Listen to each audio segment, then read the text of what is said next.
기도원 김 목사의 동행입니다. 우리가 지금 믿음을 강화하는 성경의 법칙에 대해서 알아보고 있습니다. 첫 번째, 레마의 말씀을 받으라. 두 번째, 영상의 법칙을 활용하라. 오늘 마지막 세 번째 단계에 대해서 한번 하나님 말씀을 통해서 은혜를 나눠보기를 원합니다. 오늘 하나님의 말씀은 창세기 17장 3절로 6절입니다. 아브라함이 엎드렸더니 하나님이 또 그에게 말씀하여 이르시되 보라, 내 언약이 너와 함께 있으니 너는 여러 민족의 아버지가 될지라. 이제 후로는 내 이름을 아브라함이라 하지 아니하고 아브라함이라 하리니 이는 내가 너를 여러 민족의 아버지가 되게 함이니라. 내가 너로 심히 번성하게 하리니 내가 내게서 민족들이 나게 하며 왕들이 내게로부터 나오리라. 아멘. 아브라함이 75세의 첫 번째 단계 레마를 받고 믿음의 행진을 시작합니다. 10년 후 믿음이 흔들리자 하나님이 영상의 법칙을 활용합니다. 밤하늘의 수많은 별들을 보게 하고 그 별들같이 내 자녀들이 많아질 것이라 하고 하셔서 우리 마음속에, 아브라함의 마음속에 선명한 그 영상이 그려지게 했습니다. 그리고 99세가 되었어요. 여전히 자식이 없습니다. 아브라함이 심히 그 마음이 곤란하고 믿음이 연약해지고 하나님이 나타나셔서 이제 내가 내게 아들을 주리라고 하실 때 그 첩을 통해서 난 이스마엘이나 잘 자라기를 원합니다 하고 믿지 아니하였어요.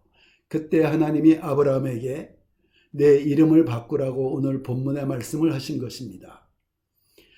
아브라함의 본래 이름은 아브람, 존귀한 아버지라는 뜻이었습니다. 그 이름을 아브라함, 열국의 아버지, 많은 이들의 아버지라고 바꾸라고 말씀하셨습니다. 사레는 여주인이라는 뜻입니다.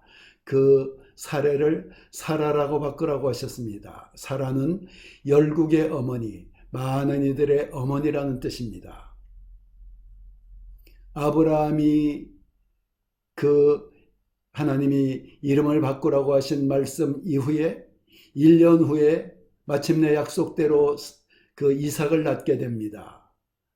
그러니까 하나님이 아브라함에게 약속의 말씀 레마를 주셔서 아브라함을 불러내시고 아브라함의 믿음이 흔들렸을 때 그 밤하늘의 수많은 별들의 영상을 통해서 영상의 법칙을 통해서 믿음을 강화시키고 또 오랜 시간이 흘러서 아브라함이 정말 이제는 믿기 힘든 99세의 나이가 되었을 때는 마지막으로 하신 일이 말의 능력을 활용하신 것입니다.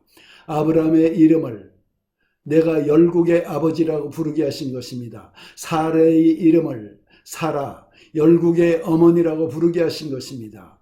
그들은 아직 자식이 없었는데 아브라함을 향해서 열국의 아버지여, 사라를 향해서 열국의 어머니여 라고 부르게 하십니다. 물론 하나님이 그렇게 말씀하셨고 하나님이 떠나신 이후에 90세 된 사라에게 그 자녀가 잉태되는 임신을 하는 기적이 나타났어요. 그런데 생각을 해보세요.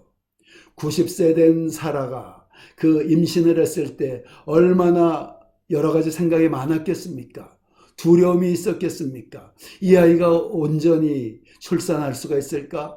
내가 이 늙은 몸으로 아이가 끝까지 살아남아서 무사히 출산할 수 있을까? 그 두려움과 염려가 사라와 아브라함의 마음에 떠나지 않을 때 하나님이 걱정하지 마라. 아브라함아, 사라야, 너희가 이 너희 안에 잉태된 이 씨를 통해서 열국의 아버지가 될 것이다. 열국의 어머니가 될 것이다. 그렇게 서로 부르면서 믿음을 강화시켜서 마침내 아브라함의 나이 100세, 사라의 나이 90세가 되었을 때 약속의 자녀, 25년 동안 기다렸었던 약속의 자녀, 우리가 오래 기다렸었던 우리 꿈의 역사들, 꿈의 성취 역사들이 나타난 것 같은 이삭이 건강하게 출생되어지는 기적을 경험하게 된 것입니다. 그와 같이 말에는 창조의 능력이 있습니다. 하나님이 우주를 창조하실 때 어떻게 하셨습니까? 먼저 생각 속에서 우주를 디자인하셨을 것입니다. 우주를 만드실 것을 디자인하셨어요. 그러나 그 디자인의 생각 속에서는 아무 창조의 역사가 일어나지 않았어요. 그 디자인한 생각을 빛이 있으라 하고 말씀하셨을 때 비로소 우주의 창조 역사가 나타난 것입니다. 그렇게 하나님의 말씀에 창조 역사가 있듯이 하나님의 형상과 모양대로 지음받은 우리 인간의 말에도 창조의 능력이 있습니다.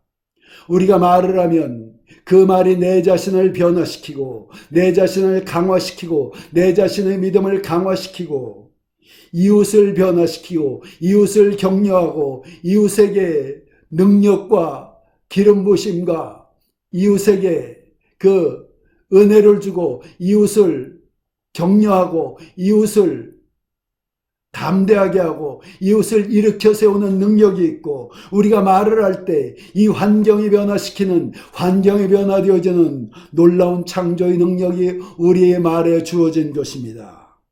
하나님이 말씀하십니다. 하나님은 죽은 자를 살리시며 없는 것을 있는 것 같이 부르시는 이시라고 성경이 말씀하십니다.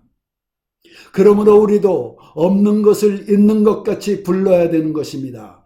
우리가 기도하고 있는 기도의 제목 아직 응답되지 아니하였으나 응답된 것 같이 없는 것을 있는 것 같이 부르는 우리가 되어야 되는 것입니다.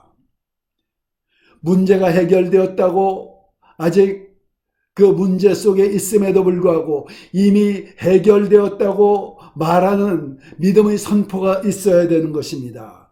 우리 미래의 평생의 꿈에 대해서 아직은 먼 미래의 일이지만 이미 이루어졌다고 담대하게 믿음으로 선포하는 역사가 있을 때 마침내 때가 되어지면은 우리가 선포한 것처럼 말의 능력으로 환경이 움직여지고 문제가 해결되어지고 우리의 꿈이 성취되어지는 날이 이르게 되어지는 것입니다. 우리가 세 차례에 걸쳐 믿음을 강화하는 성경의 법칙에 대해서 아브라함의 삶을 통해서 살펴보았습니다. 첫째로 하나님의 약속의 레마를 받고 아브라함이 75세 된 나이에 믿음의 길을 떠나게 됩니다. 또 85세 믿음이 연약해졌을 때 받은 약속이 이루어진 것을 마음에 선명하게 그리는 영상의 법칙을 통해서 아브라함의 믿음을 강화시키셨습니다. 그리고 그렇게 그린 영상이 이미 이루어진 것처럼 말로 선포할 수 있도록 아브라함의 그 마지막 단계에서 말로 선포하게 하셨고 그리고 그 선포한 대로 아브라함에게 약속하신 역사가 이루어진 것을 우리가 성경을 통해서 살펴보았습니다. 그렇게 우리가 세 가지 믿음의 법칙을 통해서 우리의 믿음이 강화되고 믿음대로 되어지는 하나님의 사람들 되시기를 예수 그리스도 이름으로 축원합니다.